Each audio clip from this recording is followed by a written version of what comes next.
Shalom shalom. தேவனுடைய பரிசுத்தவான்களே, இந்த இனிய காலை பொழுது உங்களுக்கு ஆசீர்வாதமாக அமையட்டும்.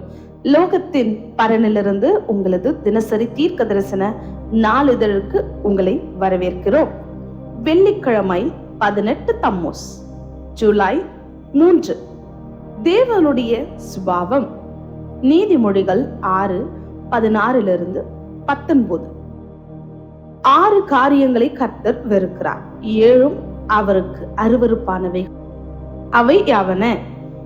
மேட்டின்மையான கண், பொய்நாவு, குற்றமற்றவர்களுடைய இரத்தம் சிந்தும் கை, துராலோசனையை பிணைக்கும் இருதயம், தீங்கு செய்வதற்கு விரைந்தோடும் கால், அபத்தம் பேசும் பொய் சாட்சி, சகோதரர்களுக்குள்ளே விரோதத்தை உண்டு பண்ணுதல் ஆகிய இவைகளே. இன்றைய வசனம் தேவன் வெறுக்கும் சில காரியங்களை பற்றி ஒரு சக்தி வாய்ந்த நினைவூட்டலாகும். இதில் குறிப்பிடப்பட்டுள்ள காரியங்களில் பொய் நாவு மற்றும் அபத்தம் பேசும் பொய் சாட்சி ஆகிய இரண்டின் மீது நாம் கவனம் செலுத்துவோம். சிலரால் இந்த விரும்பத்தக்காத பழக்கத்திற்கு முற்றுப்புள்ளி வைக்க முடிவதில்லை. மேலும் இது பொய்களை சாதாரணமான ஒன்றாக காட்ட முயலும் பல நகைச்சுவைகளின் மைய பொருளாக மாறிவிட்டது. நீங்கள் மறுபடியும் பிறந்திருப்பதால் உங்களுக்கு ஒரு வித்தியாசமான சுபாவம், அதாவது தேவனுடைய சுபாவம் இருக்கிறது என்பதை புரிந்து கொள்ளுங்கள். நீங்கள் பாவத்திற்கோ அல்லது சாத்தானுக்கோ அடிமைப்பட்டவர்கள் அல்ல. ஏனென்றால் தேவனுடைய கிருபையினால் நீங்கள் மரணத்திலிருந்து பாவ பிரமாணத்திலிருந்தும் விடுவிக்கப்பட்டிருக்கிறீர்கள்.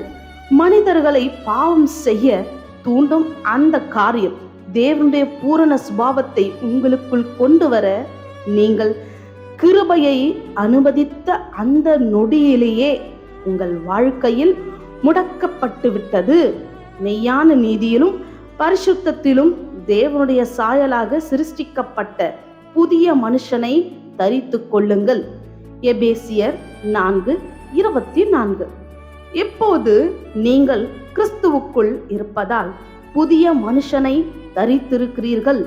நீங்கள் முன்பு இருந்ததை விட முற்றிலும் வித்தியாசமானவர். எனவே எந்த ஒரு தீய பழக்கத்திற்கும் நீங்கள் முடியாது என்று சொல்லலாம். அது அத்தோடு நின்றுவிடும். உங்களுக்கு தேவையானது உங்களது முடிவும் தேவனுடைய வார்த்தையில் நிலைத்திருப்பதற்கான ஒழுக்கமும் மட்டுமே. பாவம் இனி உங்களை அடிமைத்தனத்தில் வைத்திருக்க முடியாது. நீங்கள் செய்ய விரும்பாததை அது இனி உங்களை செய்ய வைக்க முடியாது. ஏனென்றால் உங்களிடம் ஒரு புதிய சுபாவம் உள்ளது. அதுவே தேவனுடைய சுபாவம். தீர்க்க தரிசன அறிக்கை. நான் கிறிஸ்துவுக்குள் ஒரு புதிய சிருஷ்டியாய் இருக்கிறேன். பழைய நான் இனி இல்லை. நான் எப்போதும் உண்மையை பேசுகிறேன். உண்மையின் பக்கமே நிற்கிறேன். தேவனுடைய சுபாவம் எனக்குள் இருக்கிறது.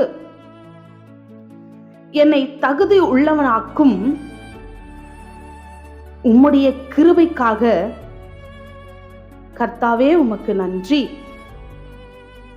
ராஜாவாகிய இயேசுவின் நாமத்தில் ஆமேன். மேற்கொண்டு தியானம். ரோமர் 6:14. 365 நாள் வேத வாசிப்பு திட்டம். இன்றைய உங்கள் வாசிப்பு திட்டம் லூக்கா 20-21 அதிகாரங்கள்.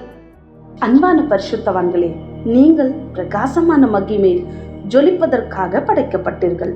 தேவன் யார் என்பதன் அற்புதமான உண்மையை வெளிப்படுத்துவதற்காக உங்கள் வாழ்க்கை படைக்கப்பட்டது.